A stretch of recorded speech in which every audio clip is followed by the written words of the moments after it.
Hello students, Shiva study platform में आपका स्वागत है। आज हम लेके आए हैं प्रोनाउन। प्रोनाउन में हम कुछ पढ़ चुके हैं, उसके आगे के बारे में देखते हैं। जैसे काइंड्स ऑफ प्रोनाउन, सर्वनाम के प्रकार। फर्स्ट, पर्सनल प्रोनाउन, व्यक्तिवाचक सर्वनाम। पर्सनल को व्यक्तिवाचक कहते हैं, प्रोनाउन में सर्वनाम होता है। दूसरा, डिमॉन्स्ट्रेटिव प्रोनाउन। डिमॉन्स्ट्रेटिव मीन्स होता है संकेत करना, यानी कि संकेतवाचक प्रोनाउन, संकेतवाचक सर्वनाम। इंट्रोगेटिव, हम लोग अच्छी तरह जानते हैं इंट्रोगेटिव माने होता है प्रश्न, तो इंट्रोगेटिव प्रोनाउन यानी कि प्रश्नवाचक सर्वनाम। इंडिफिनिट, इंडिफिनिट हम जानते हैं अच्छी तरह अनिश्चयवाचक होता है, अनिश्चयवाचक इंडिफिनिट प्रोनाउन, अनिश्चयवाचक सर्वनाम। रिलेटिव प्रोनाउन, रिलेटिव माने होता है संबंध, संबंधवाचक प्रोनाउन सर्वनाम, संबंधवाचक सर्वनाम। पोसेसिव प्रोनाउन, पोसेसिव मीन्स होता है अधिकारवाचक, अधिकारवाचक सर्वनाम। डिस्ट्रीब्यूटिव, किसी चीज को डिस्ट्रीब्यूट करना, बांटना, डिस्ट्रीब्यूटिव सर्वनाम, वितरणवाचक सर्वनाम। रेसिप्रोकल प्रोनाउन यानी कि पारस्परिक संबंधवाचक सर्वनाम, जो आपस में संबंध रखते हैं। इम्पैटिक प्रोनाउन, दबाव सूचक सर्वनाम, जिस पर दबाव पड़ता हो। रिफ्लेक्सिव प्रोनाउन, निजवाचक सर्वनाम। एक्सक्लेमेटरी प्रोनाउन, विस्मयादिबोधक सर्वनाम। हम लोग पर्सनल प्रोनाउन को पिछले वीडियो में पढ़ चुके हैं, डिमॉन्स्ट्रेटिव प्रोनाउन को पढ़ चुके हैं, इंट्रोगेटिव प्रोनाउन को पढ़ चुके हैं, इंडिफिनिट प्रोनाउन को पढ़ चुके हैं और रिलेटिव प्रोनाउन को पढ़ चुके हैं। यानी कि हम लोग 5 सर्वनाम, 5 प्रोनाउन, 5 प्रोनाउन को पढ़ चुके हैं। आज हम पढ़ेंगे इनमें से कुछ प्रोनाउन। तो आगे हम पढ़ते हैं पोसेसिव प्रोनाउन, अधिकारवाचक सर्वनाम। हम लोग अगले वीडियो में देखते हैं पोसेसिव प्रोनाउन, इसी वीडियो में देखते हैं पोसेसिव प्रोनाउन। सबसे पहला पोसेसिव प्रोनाउन, अधिकारवाचक सर्वनाम।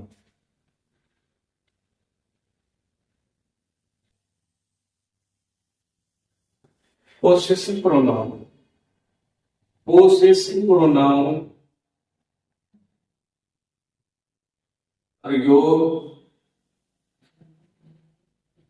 किसी व्यक्ति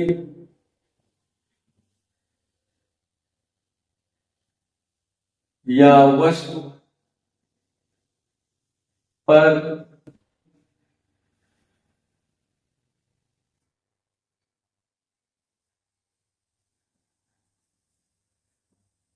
दर्शाने के लिए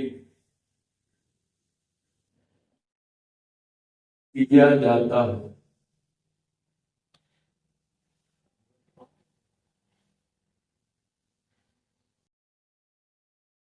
पोसेसिव प्रोनाउन का प्रयोग किसी व्यक्ति या वस्तु पर अपना अधिकार या संबंध दर्शाने के लिए किया जाता है। जैसे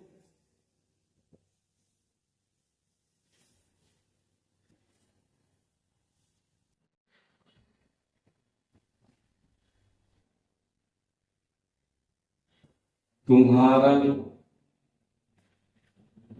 उसका, इसकी,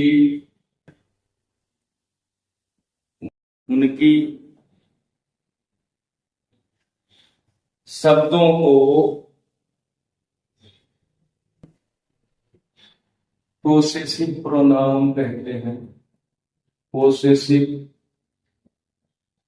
प्रोनाउन या अधिकारवाचक,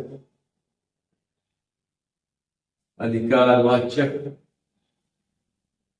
सर्वनाम कहते हैं।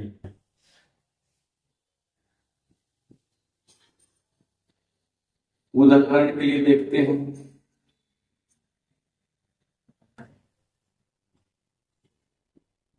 उदाहरण जैसे यह किताब मेरी है, यह किताब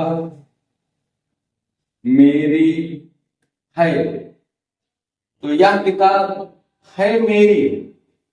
this book is mine. This book is mine. दूसरा, वह कलम उसकी है, वह कलम उसकी है। That pen is hers.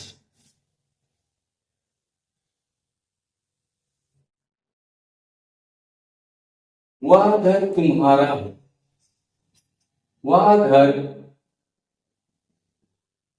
तुम्हारा है। वह घर, वह कलम था, तो that house is yours. That house is yours. यह कार हमारी है, यह कार हमारी है। तो दिस कार इज आवर्स।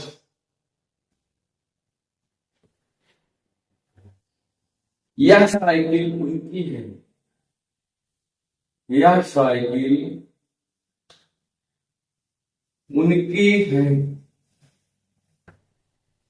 तो दिस बाइसिकल इज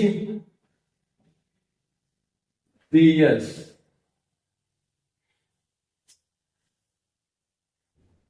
तो हम लोग देखे अभी इसमें अधिकार बताने के लिए क्या कहे कि यह किताब मेरी है, तो माइंड का प्रयोग किया गया। वह कलम उसकी है, तो उस कलम पर उसका अधिकार जताने के लिए हर्ष का प्रयोग किया गया। वह अगर तुम्हारा है तो तुम्हारा के लिए योर्स का प्रयोग किया गया है। यह कार हमारी है, हमारी के लिए अधिकार बताने के लिए आवर्स का प्रयोग किया गया। यह साइकिल उनकी है, उनका अधिकार जताने के लिए, बताने के लिए, दर्शाने के लिए दियर्स का प्रयोग किया गया।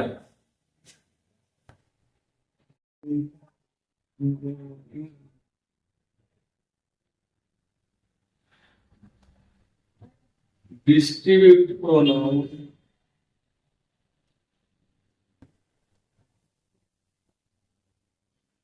वह प्रोनाउन होता है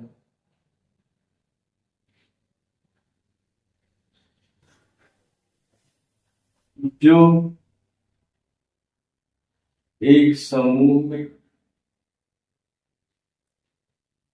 व्यक्तियों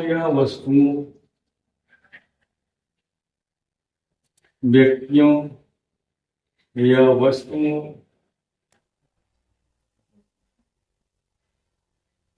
को अलग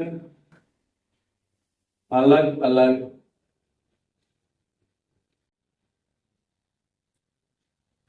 करते हैं। जैसे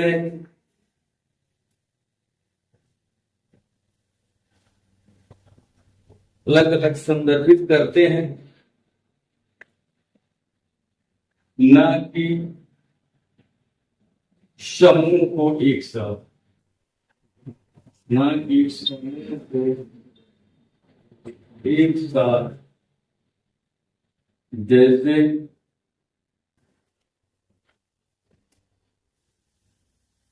ईच, आइदर। आइदर मिस होता है या तो,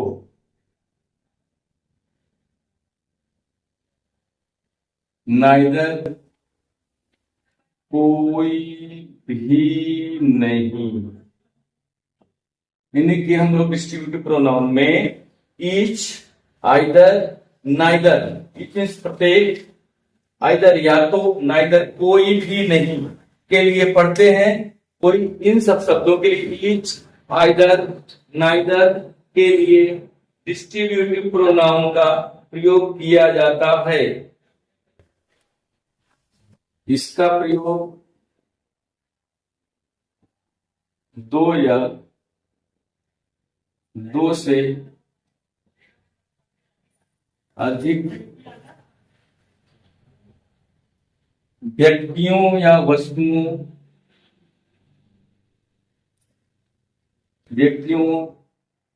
वस्तुओं को वस्तुओं में से प्रत्येक को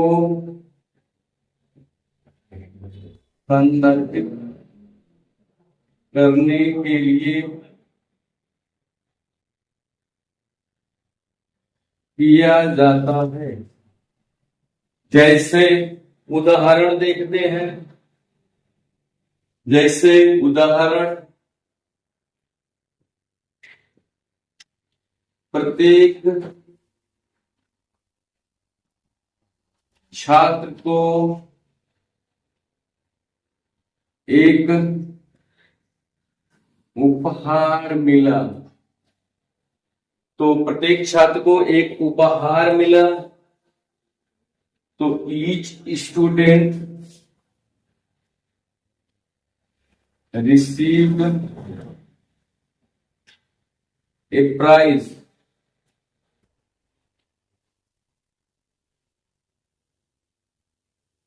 आप दोनों में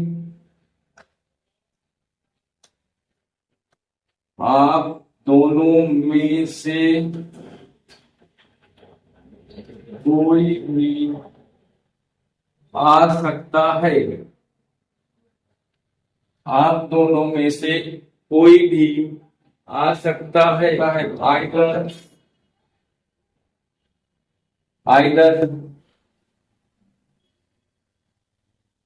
आइदर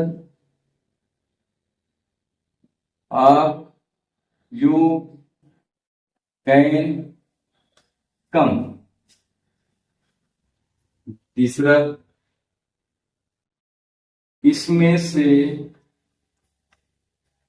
कोई भी खिलाड़ी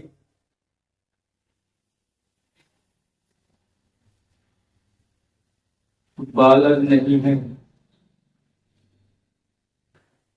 तो इसमें से कोई भी खिलाड़ी फुटबॉलर नहीं है। Neither of these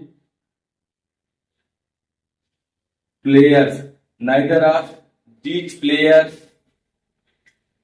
is a football player.